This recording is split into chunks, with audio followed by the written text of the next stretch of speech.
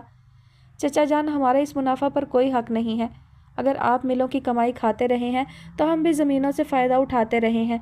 صرف آپ کی دعائیں چاہیے، یہ آپ واپس رکھ لیں، سالار نے سنجیدگی سے کہا۔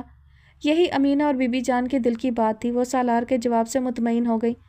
بیٹا، یہ تو تمہیں رکھنے پڑیں گے کیونکہ یہ میری بیٹی روحا کی خواہش ہے کہ آپ کو لوٹا دیا جائے، دلوں میں کوئی رنجش، کوئی شکوہ شکایت نہ رہے، حسن نے کہا تو سالار روحا کے نام پر تڑپ کر اٹھ کھڑا ہوا۔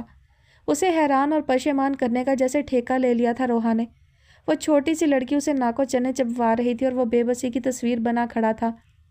چچا جان، ہمارے دلوں میں کوئی رنجش، کوئی شکایت نہیں ہے، آپ یہ رکھیں اپنے پاس یا اپنی بیٹی کو دے دیجیے گا، مجھے ان کی ضرورت نہیں ہے، سالار نے غصہ ضبط کرتے ہوئے تحمل سے کہا۔ سالار ٹھیک کہہ رہا ہے بھائی، آپ آ گئے ہیں، سب پرانی باتیں بھلا دیں اور مستقبل کا سوچیں جو ہمارے بچوں کے ہاتھ میں ہے، امینہ نے سنجیدگی سے کہا۔ وہ سر ہلاتے ہوئے زہرا کی طرف دیکھ کر اس کے بارے میں پوچھنے لگے۔ زوہا گھر میں اکیلی تھی، گیٹ پر سوائے چوکیدار کے گھر کے تمام ملازم انہیں چھوڑ کر جا چکے تھے، جیون ساتھی تک نے انہیں تنہا چھوڑ دیا تھا۔ ساری زندگی زوہا بیگم نے اپنے شوہر اور بچوں کو اپنے سے دور، الگ اور تنہا رکھا تھا۔ آج وہ سب چلے گئے تھے تو چند دن تو جیسے تیسے اپنی ذات میں، اپنے کاموں میں الجھتے جھنجھلاتے ہوئے زوہا نے گزار لیے تھے۔ سب پر انہیں غصہ آ رہا تھا۔ ملازم نہ ہونے کی وجہ سے انہیں اپنا ہر کام خود کرنا پڑ رہا تھا۔ ناشتہ کھانا بنائے انہیں مدت ہوئی تھی، کبھی میکے میں شادی سے پہلے پکایا تھا، اب سب کچھ بھول چکی تھی۔ بالآخر ان کا ضبط جواب دے گیا، انا کا خول ٹوٹ کر بکھر گیا اور وہ پھوٹ پھوٹ کر رونے لگی۔ حسن، احد، روحا، کہاں چلے گئے ہو تم سب؟ میں اکیلی رہ گئی ہوں، وہ روتے ہوئے بڑبڑا رہی تھی۔ زوہا بیگم، آپ کو شوہر اور اولاد کی تو کبھی ضرورت ہی نہیں تھی، آپ کو تو دولت درکار تھی اپنی خواہشات کو پورا کرنے کے لیے۔ آپ نے کبھی یہ جاننے کی کوشش ہی نہیں کی کہ آپ کی اولاد کو آپ کی ضرورت ہے، شوہر کو ضرورت ہے۔ آپ نے کبھی اپنی ذمہ داریاں نبھائی نہیں۔ آپ کا حلقہ احباب، آپ کے دوست ہی آپ کا سب کچھ ہیں، تو رہیں ان کے ساتھ۔ ہمارے ساتھ تو آپ کبھی رہی نہیں۔ اس گھر میں آپ صرف اپنی ضروریات پوری کرنے کے لیے آتی ہیں، پیسہ اور آرام چاہیے آپ کو مجھ سے، اس گھر سے، اور بس۔ روحا کے ساتھ جو آپ نے کیا ہے، دل تو چاہتا ہے کہ یہ نام کا رشتہ بھی آپ سے ختم کر کے آپ کو اپنے نام سے محروم کر دوں، اس گھر سے نکال دوں، لیکن مجھے آپ کے بڑھاپے پر آپ کے عبرتناک انجام سے خوف آتا ہے۔ میں جا رہا ہوں، اب آپ میری والدہ اور میرے بچوں کی زندگی میں اس وقت آئیے گا جب آپ کے اندر ایک بیوی اور ماں بیدار ہو جائے، ورنہ ہمیں ڈھونڈنے کی کوشش بھی مت کیجیے گا۔ اللہ حافظ۔ حسن احمد کی باتیں زوہا بیگم کی سماعتوں میں گونج رہی تھیں اور انہیں آج تک کا اپنا رویہ یاد آ رہا تھا۔ شروع دن سے وہ اپنی ذمہ داریوں سے غافل رہی تھیں، آج انہیں احساس ہو رہا تھا۔ آئی ہیٹ یو مما، شرم آتی ہے مجھے آپ کو اپنی ماں کہتے ہوئے۔ مائیں تو بیٹیوں کی خوشیوں پر قربان ہو جاتی ہیں اور آپ نے اپنی بیٹی کی خوشیاں چھین لیں۔ ہاں، مگر آپ نے مجھے کبھی بیٹی سمجھا ہی کب ہے؟ I hate you mama, I hate you. آپ پاپا جیسے نفیس انسان کے قابل ہی نہیں تھی۔ روحا کی آنسوؤں میں بھیگی سسکتی آواز ان کے کانوں میں تیزاب انڈیل گئی تھی اور تڑپ تڑپ کر رونے لگیں۔ روحا میری بیٹی، مجھے معاف کر دو۔ بس ٹھنڈ پڑ گئی آپ کے دل میں، سکون مل گیا آپ کو؟ بیٹی کی روح زخمی کر کے، اسے اس کے شوہر کی نظروں میں گرا کر، بیٹی کی آنکھوں میں آنسو دے کر کتنی مسکراہٹیں خرید لی ہیں آپ نے اپنے لیے، اور کتنی خواہشات اور ضروریات ہیں آپ کی جو پاپا کی دولت کے ہوتے ہوئے آپ پوری نہیں کر پائیں۔ کتنی دولت، کتنا پیسہ چاہیے آپ کو جس سے آپ کی ہوس مٹ سکے؟ بتائیے، میں آپ کو لا کے دوں گا، پھر اور عیش کیجیے گا۔ بلکہ ہم ایسا کرتے ہیں کہ یہ سب آپ کے لیے، صرف آپ کے لیے چھوڑ کر خود ہی یہاں سے چلے جاتے ہیں، کیونکہ آپ ہمارے بغیر تو رہ سکتی ہیں، ان آسائشوں مال و زر کے بغیر تو آپ سانس بھی نہیں لے سکتی، ہے نا؟ نفرت ہے مجھے آپ سے، میں آپ کی شکل نہیں دیکھنا چاہتا، اس لیے جا رہا ہوں یہاں سے۔ احد کی غصے اور نفرت سے پر آواز نے زوہا کو انگاروں پر لوٹا دیا تھا۔ وہ روحا کو لینے جا رہا تھا، جانے سے پہلے زوہا بیگم کو کھری کھری سنا گیا تھا۔ مجھے معاف کر دو میرے بچوں، میں بہت خود غرض ہو گئی تھی۔ حسن پلیز، آپ بھی مجھے معاف کر دیں، میں آپ سب کے ساتھ رہنا چاہتی ہوں۔ زوہا نے روتے ہوئے، اور پھر انہوں نے ان تینوں کے موبائل نمبرز پر کال کرنے کی کوشش کی، مگر تینوں کے نمبر آف تھے، کیونکہ ان تینوں نے دانستہ اپنے نمبرز تبدیل کر لیے تھے۔ اگلے دن زوہا نے حسن کے آفس جا کر حسن سے ملنا چاہا تو انہیں بتایا گیا کہ وہ یہ آفس فروخت کر چکے ہیں۔ وہ جیسے تیسے مل میں گئیں۔ وہاں بتایا گیا کہ حسن صاحب نے دونوں ملز فروخت کر دی ہیں۔ یہ سن کر زوہا بیگم کے پیروں تلے سے زمین نکل گئی۔ اب انہیں ڈھونڈنے کا کوئی طریقہ زوہا کی سمجھ میں نہیں آ رہا تھا۔ حسن کے کہنے پر ہی زوہا بیگم کو یہ کہا گیا تھا، ورنہ نہ تو آفس فروخت ہوا تھا اور نہ ہی ملز۔ اور جب زوہا کی ہمت جواب دے گئی تو انہوں نے اپنا بینک اکاؤنٹ چیک کرایا۔ اس میں 80,25,000 روپے موجود تھے۔ حالانکہ حسن سے آخری ملاقات سے ایک دن پہلے زوہا نے بینک سے رقم نکلوائی تھی تو 7 لاکھ روپے باقی بچے تھے۔ اس نے بینک مینیجر سے معلوم کیا تو اس نے بتایا کہ آپ کے شوہر حسن صاحب یہ رقم جمع کروا گئے تھے۔ حسن آپ کو اب بھی میرا خیال ہے اور میں۔ زوہا گھر آ کر ایک بار پھر پھوٹ پھوٹ کر روئیں۔ زندگی میں برسوں بعد شاید پہلی بار رب کے دربار میں باوضو ہو کر حاضر ہوئی تھی۔ نماز ادا کی، رو رو کر خطاؤں، غلطیوں، زیادتیوں اور گناہوں کی معافی مانگی تھی، اور اسی دوران انہیں گاؤں حویلی بی بی جان امینہ کا خیال آیا تو وہ بجلی کی سی تیزی سے اٹھی اور اپنا سوٹ کیس پیک کرنے لگی۔ انہیں یقین تھا کہ حسن، روحا اور احد گاؤں میں ہی ہوں گے۔ وہ سامان سمیٹ کر گاؤں کے لیے روانہ ہو گئیں۔ احد نے روحا کو ڈاکٹر کی ہدایت کے مطابق دوائیں استعمال کروائی تھیں۔ اب وہ مکمل طور پر تندرست تھی۔ جسم کے زخم تو بھر گئے تھے لیکن روح کے زخم اتنے کاری تھے کہ راتوں کو سونے نہیں دیتے تھے۔ بڑی مشکل سے وہ سالار کو اس کے رویے کو بھلانے کی کوشش کرتی تھی، مگر تنہائی میں موقع ملتے ہی وہ اپنی تمام تر حشر سامانیوں سمیت اس کے سامنے آ جاتا تھا۔ روحا، وہ اپنے خیالوں میں گم بیٹھی تھی کہ احد کی آواز پر چونک گئی۔ جی بھائی، ذرا غور سے دیکھ کے بتاؤ، میرا سر صحرا سجنے کے لائق ہو گیا ہے کیا؟ احد نے اپنے سر پر ہاتھ پھیرتے ہوئے پوچھا تو وہ ہنس دی۔ کیوں بھائی، خیر ہے نا؟ پاپا چاہتے ہیں کہ میری شادی بھی اب ہو جانی چاہیے۔ ریئلی بھائی، یہ تو بہت خوشی کی بات ہے۔ کوئی لڑکی ہے آپ کی نظر میں؟ روحا نے پرجوش لہجے میں مسکراتے ہوئے پوچھا۔ ہاں، ایک لڑکی ہے جو بار بار میری نظر کے سامنے آ جاتی ہے۔ اچھا، کون ہے وہ؟ سحرا۔ روحا کا چہرہ بجھ سا گیا۔ احد بغور دیکھ رہا تھا۔ کیوں، اچھی ہے نا؟ اچھی تو ہے، لیکن بھائی آپ کو نہیں لگتا کہ یہ ادلے بدلے کی شادی بعد میں پرابلمز کریٹ کر سکتی ہے؟ ایک فریق میں ذرا سی گڑبڑ، معمولی سی انبن ہو جائے تو ساتھ ہی دوسرے کو بھی پریشانی اٹھانا پڑتی ہے، خمیازہ بھگتنا پڑتا ہے۔ روحا نے سنجیدگی سے کہا۔ ارے یار، قسم اٹھوا لو مجھ سے، میں نے سارے غلط کام چھوڑ دیے ہیں۔ اب تو میں بہت نیک شریف بچہ بن گیا ہوں۔ ایمان سے ایسی کوئی حرکت نہیں کروں گا کہ تمہارے لیے پرابلمز کریٹ ہوں۔ احد نے بے ساختہ کہا تو وہ دھیرے سے ہنس کر بولی، مجھے معلوم ہے کہ میرا بھائی بہت نیک شریف بچہ ہے، لیکن میری وجہ سے بھی پرابلم ہو سکتی ہے۔ نہیں، تمہاری وجہ سے کبھی بھی پرابلم نہیں ہوگی۔ کیوں اتنا یقین ہے مجھ پر؟ کیونکہ میں جس حالت میں تمہیں وہاں سے لایا تھا اس نے ثابت کیا ہے کہ تم رشتوں کی خاطر، خاندان کے اتحاد اور ملاپ کی خاطر بہت کچھ سہنے کا حوصلہ رکھتی ہو۔ تم ایک جاں نثار، بہادر اور وفا شعار لڑکی ہو۔ مجھے تم پر فخر ہے، اور تمہارا بھائی ہونے کا کچھ تو اثر ہوگا نا مجھ پر۔ تم دل سے اس خاندان کو اکٹھا دیکھنا چاہتی تھی نا؟ احد نے نرمی سے اس کا ہاتھ تھام کر کہا۔ آپ کو میرے دل کا حال کیسے معلوم؟ وہ خوشگوار حیرت لیے بولی۔ بھائی ہوں تمہارا، مانا کہ ہم نے اکٹھے دوستانہ ماحول میں کبھی بھی زیادہ وقت نہیں گزارا، لیکن اس کا مطلب یہ نہیں ہے کہ میں اپنی بہن کے دل کا حال نہ جان سکوں۔ اب انشاءاللہ ہم ہمیشہ ساتھ رہیں گے، دوستوں کی طرح۔ مجھ سے کبھی کچھ مت چھپانا، اوکے؟ وہ اس کے بالوں میں ہاتھ پھیرتے ہوئے پیار سے بولا۔ اوکے، تھینکس بھائی۔ وہ اس کے سینے سے لگ گئی۔ پھر کیا خیال ہے، زہرا کو بھابھی کے روپ میں قبول کر لو گی؟ پاپا بھی یہی چاہتے ہیں۔ دراصل وہ بھی تمہاری طرح اپنے بھائی کے گھر سے رشتہ مضبوط کرنا چاہتے ہیں۔ بھائی، زندگی تو آپ نے گزارنی ہے، اگر زہرا آپ کو پسند ہے تو جیسے آپ کی خوشی۔ وہ اس کے چہرے کو دیکھتے ہوئے آہستگی سے بولی۔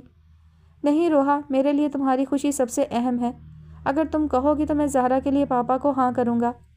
بھائی، آپ کی خوشی ہی میری خوشی ہے، اور میری خوشی یہ ہے کہ تم ہمیشہ خوش رہو۔ احد نے اس کی پیشانی چوم لی تو وہ مسکراتے ہوئے بولی، بس پھر ہاں کر دیں پاپا کو۔ بھائی، میری ہاں تم پاپا تک پہنچا دو۔ میں ٹھہرا مشرقی لڑکا، مجھے ان کے سامنے شرم آئے گی۔ احد نے شرمانے کی اداکاری کرتے ہوئے کہا۔ اوئے ہوئے میرا شرمیلا بھائی، روحا نے بے ساختہ ہنستے ہوئے کہا تو حسن، جو ان کی باتیں سن کر دروازے پر ہی رک گئے تھے، بہت مسرور اور مطمئن ہو کر واپس پلٹ گئے تھے۔ بی بی جان کو بھی تو یہ خوشخبری سنانی تھی۔ رمضان کا مہینہ شروع ہو گیا تھا۔ اس بار شدید گرمی میں روزے آئے تھے اور احد اور روحا پہلی بار روزے رکھ رہے تھے اور بہت خوش تھے۔ زوہا بیگم نے حویلی میں سب سے اپنے رویے کی معافی مانگ لی تھی اور سب نے انہیں معاف بھی کر دیا تھا، لیکن انہیں حسن نے یہ نہیں بتایا تھا کہ احد اور روحا کہاں ہیں۔ یہ تو سالار تک کو علم نہیں تھا۔ وہ تو روحا کے موبائل نمبر پر دن میں 10 بار ٹرائی کرتا، مگر نمبر مسلسل بند ملتا، کیونکہ نمبر تو وہ نیا لے چکی تھی۔ احد اور روحا کو زوہا کے حویلی جانے کی خبر حسن کے ذریعے مل چکی تھی۔ زوہا اب دن رات روحا اور احد کے لیے بے قرار رہتی کہ احد کہاں چلا گیا ہے روحا کو لے کر۔ روحا کو سالار پر کبھی کبھی بہت غصہ آتا تھا۔ وہ چاہتا تو پاپا کے ساتھ گھر آ سکتا تھا، اسے منا کے لے جا سکتا تھا، مگر وہ تو اس کا فون نمبر تک پاپا سے مانگنے کی ہمت نہ کر سکا تھا۔ وہ نماز پڑھ کے رو رو کے اپنے سہاگ کی سلامتی اور خوشگوار ازدواجی زندگی کی دعائیں مانگا کرتی۔ احد اور زہرا کے لیے مما، پاپا، بی بی جان سب کے لیے دعائیں مانگتی۔ اس کا دل عبادت میں ایسا لگا کہ اس نے اعتکاف میں بیٹھنے کا ارادہ کر لیا۔ احد نے اس کے اس نیک ارادے کی خبر سنی تو کہنے لگا، ارادہ تو نیک ہے گڑیا، مگر اس طرح تو میں اکیلا ہو جاؤں گا۔ 10 دن کس سے باتیں کروں گا، اور تم اچھی طرح سوچ لو، اتنی گرمی میں 10 دن ایک کمرے میں بند ہو کر گزار لو گی؟ بھائی کمرے میں اے سی تو چل رہا ہوگا نا، اور کیا خبر پھر مجھے یہ موقع ملے نہ ملے۔ ساری زندگی روزے سے غافل رہے ہیں، اب احساس ہو گیا ہے تو کچھ تو بندگی کا حق ادا کرنے کی کوشش کرنی چاہیے نا۔ روحا نے سنجیدہ مگر دھیمے ملائم لہجے میں کہا، ٹھیک کہتی ہو، okay, best of luck. Thank you بھائی، وہ خوشی سے مسکرا دی۔ وہ اعتکاف میں بیٹھ گئی تھی۔ ہر نماز کے بعد وہ ملک و قوم کی سلامتی اور وقار کی دعا مانگنے کے بعد اپنے گھر، شوہر اور خاندان کی بقا اور سلامتی کی، خوشیوں کی، اپنے شوہر کے دل میں اپنی محبت اور عزت پیدا ہونے کی، اپنی خوشگوار ازدواجی زندگی کے لیے گڑ گڑا کر دعا مانگا کرتی تھی۔ اس کا دل ہر پل سالار حسین کے دائمی محبت بھرے ساتھ کی دعائیں مانگتا رہتا۔ سالار نے جیسا بھی سلوک اس کے ساتھ کیا تھا، مگر وہ تو اسے دل و جان سے چاہتی تھی۔ اس کی محبت سالار حسین جیسے سٹون کو بھی نرم کر دے گی۔ ایک دن وہ اسے دل و روح کی گہرائیوں سے پیار کرے گا، اسے یقین تھا، اور روحا کا یقین غلط بھی نہیں تھا۔ سالار حسین دن رات اس کے ہجر کی آگ میں جل رہا تھا۔ اپنا وحشیانہ تشدد یاد کر کے وہ اللہ سے معافی مانگتا، دل ہی دل میں روحا سے معافی مانگتا۔ آج کل اس کی دعاؤں کا مرکز و محور صرف روحا کی ذات تھی۔ اس کی معصوم صورت، اس کی شرمیلی مسکان اور بھیگتی آنکھیں، اس کی زلفوں کی مہکتی آبشار، اس کی خوشبو، اس کی آواز کی دلکشی، اس کی بے لوث اور سچی محبت، اس کی ہر ادا، ہر عمل اسے یاد آ کر تڑپاتا اور بے قرار و بے چین رکھتا تھا۔ کسی کام میں اس کا دل نہیں لگ رہا تھا۔ روحا کا کچھ اتا پتہ نہیں تھا کہ وہ کہاں ہے، بس یہ اطمینان تھا کہ وہ اپنے بھائی کے ساتھ گئی ہے تو خیریت سے ہی ہوگی۔ پتہ نہیں وہ اسے یاد بھی کرتی ہوگی کہ نہیں۔ ہاں، میرے ظلم و ستم کو ضرور یاد کرتی ہوگی، روتی ہوگی۔ میں نے اسے دکھوں اور آنسوؤں کے سوائے دیا ہی کیا تھا جو وہ مجھے محبت سے یاد کرے گی؟ سالار بے بسی سے سوچتا، اور اکثر اس کی آنکھوں سے روحا کی جدائی کے احساس سے آنسو بہنے لگتے۔ عید کا چاند نظر آ گیا تھا۔ روحا نے نفل شکرانے کے ادا کیے۔ احد نے اس کے لیے خاص لباس تیار کروایا تھا۔ آسمانی رنگ کا بہت خوبصورت کامدار شلوار سوٹ تھا۔ قمیض اور دوپٹے پر سفید اور سلور رنگ کے چمکتے ستارے نگ بہت شاندار چھپ دکھلا رہے تھے۔ وہ یہ لباس پہن کر تیار ہو گئی۔ عبادت کا نور اس کے صبی حسن چہرے پر اپنی جھلک دکھلا رہا تھا۔ وہ بہت مطمئن تھی، دل پر کوئی بوجھ نہیں تھا۔ احد نے اسے ایک میسج کیا کہ تمہارے لیے ایک سرپرائز گفٹ ہے، اور اب وہ سرپرائز گفٹ کے متعلق اندازہ لگاتے ہوئے الجھ رہی تھی کہ دروازے پر دستک کے ساتھ ہی احد کی آواز آئی، روحا دروازہ کھولو گڑیا۔ بسم اللہ الرحمن الرحیم۔ روحا نے دھڑکتے دل، کپ کپاتے ہونٹوں سے پڑھا اور کانپتے ہاتھوں سے دروازہ کھول دیا۔ السلام علیکم بھائی۔ وعلیکم السلام۔ بہت بہت مبارک ہو مائی سویٹ لٹل سسٹر، اللہ تمہاری عبادت قبول فرمائے۔ احد نے پرجوش انداز میں کہتے ہوئے اسے اپنے سینے سے لگا لیا، اس کا ماتھا چوما، اس کے گلے میں گلاب کے پھولوں کا ہار ڈالا۔ شکریہ بھائی۔ ٹھیک ہونا جانی؟ احد نے اس کے چہرے کو اپنے ہاتھوں میں لے کر دیکھتے ہوئے برادرانہ محبت سے پوچھا۔ جی بھائی۔ گڈ، تمہاری تو ساری دعائیں قبول ہو گئی ہیں۔ اس بار ہم سب کو عید منانے کا صحیح مزہ آئے گا کیونکہ ہم سب نے روزے رکھے ہیں۔ اچھا، بابا کہاں ہیں اور میرا سرپرائز گفٹ؟ نیچے چلو دکھاتا ہوں۔ احد اس کے شانوں کے گرد بازو حائل کر کے خوشی سے مسکراتا ہوا سیڑھیوں کی طرف آیا تو جوں ہی روحا کی نظر سیڑھیوں سے نیچے پڑی تو وہ حیرت زدہ رہ گئی۔ یہ اس کی نظروں کا دھوکہ تھا یا واقعی سرپرائز گفٹ تھا، وہ سمجھ نہیں پا رہی تھی۔ بی بی جان، امینہ، زہرا اس کے سامنے تھیں، ان کے پیچھے پاپا بھی موجود تھے، اور ان سب کے ساتھ وہ ستمگر، وہ سٹون مین بھی کھڑا تھا جسے اس نے رب سے رو رو کر مانگا تھا۔ جیسے ہی روحا کی نظر سالار پر پڑی، وہ اس کی نگاہ کو محسوس کر کے دلکشی سے مسکرا دیا۔ روحا کا دل ایک دم تیز تیز دھڑکنے لگا، اسے لگا وہ بے ہوش ہو جائے گی۔ اس نے گھبرا کر احد کا بازو پکڑ لیا۔ سالار اس کے الوہی حسن کو دیکھ کر مبہوت ہو گیا تھا۔ کیا ہوا؟ احد نے فکر مندی سے اس کا چہرہ دیکھا۔ بھائی یہ سب، روحا کا اشارہ ان سب کی جانب تھا جو اسے مسکراتے اور محبت بھری نظروں سے دیکھ رہے تھے۔ یہ سب یہاں عید منانے آئے ہیں، اور تمہیں بھی ہے نا سرپرائز گفٹ؟ احد نے سرگوشی کے انداز میں مسکراتے ہوئے بتایا تو اس نے سر ہلا دیا۔ روحا پتر، میری دھی رانی، دیکھ تیری دادی تجھے منانے آئی ہے، ملنے آئی ہے، آجا میری چاندنی۔ بی بی نے اوپر نگاہ اٹھا کر اسے دیکھتے ہوئے بہت پیار سے کہا تو احد اسے لے کر دھیرے دھیرے سیڑھیاں اتر گیا۔ السلام علیکم۔ روحا نے نیچے قدم رکھتے ہی سب کو مشترکہ سلام کیا تو جواب مشترکہ آیا تھا۔ میری لاڈو رانی، تو چراغ ہے، نور ہے میرے گھر کا، میرے سالار کی زندگی کا چاند ہے، تیرے بغیر تو پوری حویلی میں اندھیرا چھایا ہے، اور سالار کی زندگی میں بھی۔ بہت پیار کرتا ہے تجھ سے، بڑا رویا ہے وہ تجھے دکھ دے کے، اسے معاف کر دے میری دھی رانی۔ بی بی جان نے اسے اپنے گلے سے لگا کر آہستگی سے کہا۔ مبارک ہو بھابھی، چاند رات بھی اعتکاف بھی، اس خوشی کے موقع پر میرے بھائیوں کو بھی خوشی دے دینا۔ زہرا نے اس کے گلے لگ کر دھیرے سے کہا تو اس کی نگاہ خود بخود سالار کی طرف اٹھ گئی۔ وہ اسی کو دیکھ رہا تھا۔ آنکھوں میں محبت، ندامت اور معذرت کے رنگ نمایاں تھے۔ سبھی اس کے سفارشی بن کر آئے تھے، مگر وہ نہیں جانتا تھا وہ یہاں آ گیا تھا روحا کے لیے، یہی شکر کا مقام تھا۔ مما، وہ زوہا کے قریب پہنچی تو زوہا نے روتے ہوئے اسے گلے لگایا اور دیوانہ وار اس کا چہرہ ہاتھ چومنے لگیں۔ بیٹا، مجھے معاف کر دینا پلیز مما، بھول جائیں گزری باتیں، ہمیں اپنے آج میں اور آنے والے کل میں جینا ہے۔ روحا نے روتے ہوئے کہا۔ لیجئے جناب، آج پاپا کو کوئی لفٹ ہی نہیں کرائی جا رہی۔ حسن نے پیار بھرا شکوہ کیا تو سب ہنس پڑے۔ پاپا، آپ نے ایسا سوچا بھی کیسے؟ آپ جانتے ہیں کہ میں آپ سے کتنا پیار کرتی ہوں۔ روحا نے ان کے سینے سے لگتے ہوئے ان کے سینے پر مکہ مار کر معصومیت سے بھیگتی آواز میں کہا تو وہ خوشی سے ہنس کر بولے، yes I know my sweetheart, I love you too papa, I am so happy for you. Ruha نے زوہا کی طرف دیکھا، پھر حسن کو دیکھ کر معنی خیز انداز میں کہا۔ وہ اس کی شرارت سمجھ گئے تھے۔ آئی نو ناٹی گرل۔ روحا بیٹا، بہت بہت مبارک ہو، اور ہاں، ایک سرپرائز تمہارے لیے اور ہے، اور وہ یہ کہ تمہارا بی ایس سی کا رزلٹ آؤٹ ہو گیا ہے، تم نے اپنے کالج میں ٹاپ کیا ہے۔ I am proud of you my child, Hassan نے مسکراتے ہوئے بتایا۔ اوہ ریئلی، تھینکس پاپا، شکر الحمدللہ، روحا خوشی سے چہکی۔ پھر پاپا اسے اپنے ساتھ لگائے صوفے پر جا بیٹھے۔ کھانے پینے کے لوازمات ملازمین پیش کر رہے تھے اور وہ پھولوں کے ہاروں سے لدی سب کے درمیان بیٹھی تھی۔ وہ سب اسے گفٹ دکھا رہے تھے جو وہ روحا کے لیے لائے تھے۔ سالار نماز پڑھنے چلا گیا تھا۔ روحا کو پاپا نے بتایا کہ عید کے تیسرے دن اس کی رخصتی اور ولیمے والے دن زہرا اور احد کی شادی ہو رہی تھی۔ وہ اتنے ڈھیر سارے سرپرائز پا کر واقعی خوش تھی، اور اس خوشی کا شکر ادا کرنا بھی ضروری تھا۔ وہ سب عید کا چاند دیکھنے لان میں جا رہے تھے اور وہ پاپا کو سجدہ شکر ادا کرنے کا بتا کر اپنے کمرے میں چلی آئی۔ سنیے، آپ کہاں جا رہی ہیں؟ احد نے زہرا کے سامنے آ کر پوچھا۔ میں عید کا چاند دیکھنے۔ تو دیکھیے نا عید کا چاند، آپ کے سامنے ہی تو ہے۔ جی؟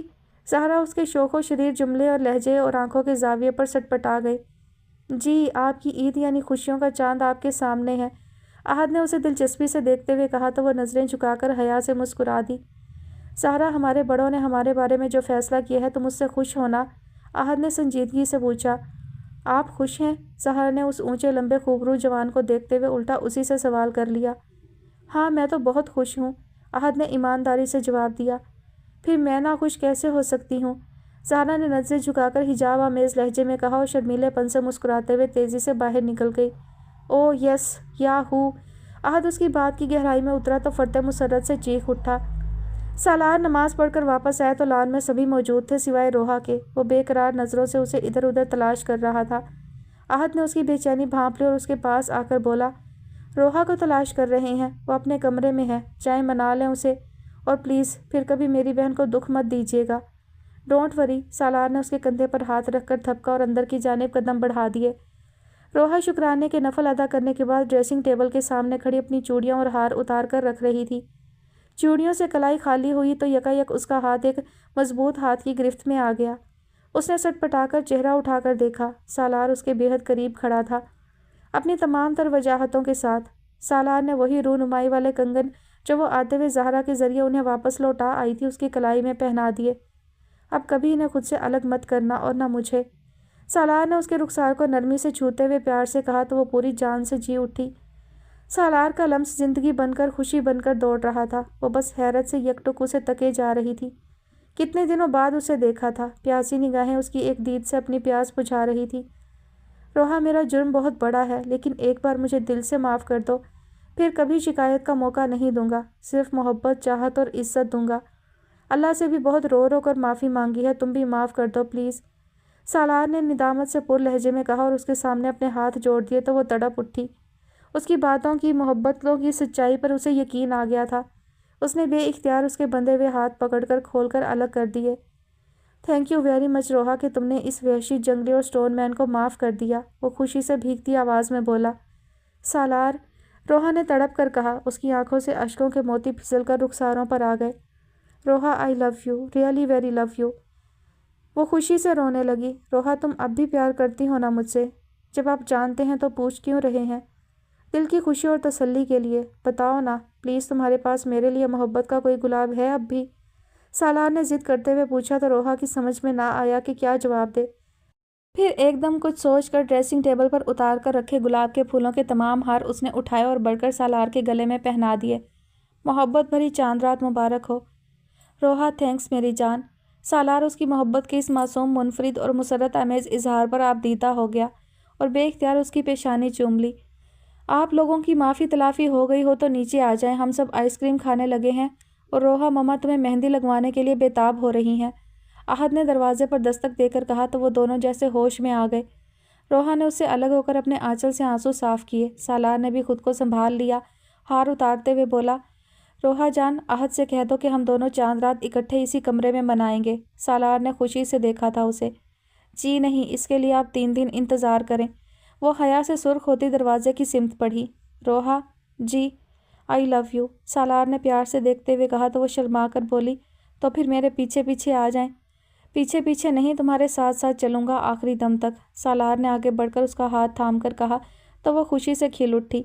اور جس وقت وہ دونوں ایک دوسرے کا ہاتھ تھامے سیڑھیوں سے نیچے اتر رہے تھے تو مما، پاپا، احد اور باقی سب کے لبوں پر آسودہ اور اطمینان بخش مسکراہٹ سج گئی تھی انہیں خوش دیکھ کر۔ ختم شد۔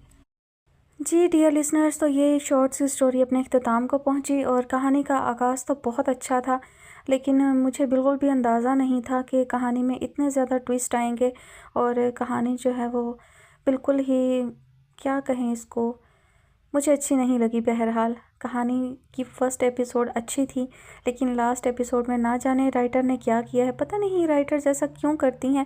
مطلب ایک دم سے ہی وہ ایک بڑی وائرل سی ویڈیو ہے نا، ایک دم وقت بدل گیا، جذبات بدل گئے، تو وہی حالت جو ہے وہ میری ہے اس وقت کہ کہانی کس انداز میں آگے بڑھی، یہ مجھے بالکل اچھا نہیں لگا۔ بالکل ہی ان ریئلسٹک سی تھی، بالکل ہی کوئی لاجک نہیں تھی بہت ساری چیزوں کی، تو میں کیا ایک ایک پوائنٹ کو واضح کروں۔ بہرحال مجھے کہانی کی سیکنڈ ایپیسوڈ پسند نہیں آئی۔ آغاز بہت اچھا تھا کہانی کا اور مجھے لگا تھا کہ کہانی بہت اچھی جائے گی، لیکن نہیں چلی۔ خیر، رائٹر اپنے ذہن سے لکھتی ہیں، اپنے دماغ سے لکھتی ہیں، اور پڑھنے والے اپنے اپنے زاویہ نظر سے کہانی کو دیکھتے ہیں، تو یہ ضروری نہیں کہ ہم رائٹر کے دماغ کو اپروچ کر سکیں۔ آپ سب کو کہانی کیسی لگی کامنٹ سیکشن میں ضرور بتائیے گا۔ انشاءاللہ جلد کسی اور شارٹ سٹوری کے ساتھ حاضر ہوں گی، تب تک اپنا بہت سارا خیال رکھیے گا اور مجھے اپنی دعا میں یاد رکھیے گا۔ اللہ حافظ۔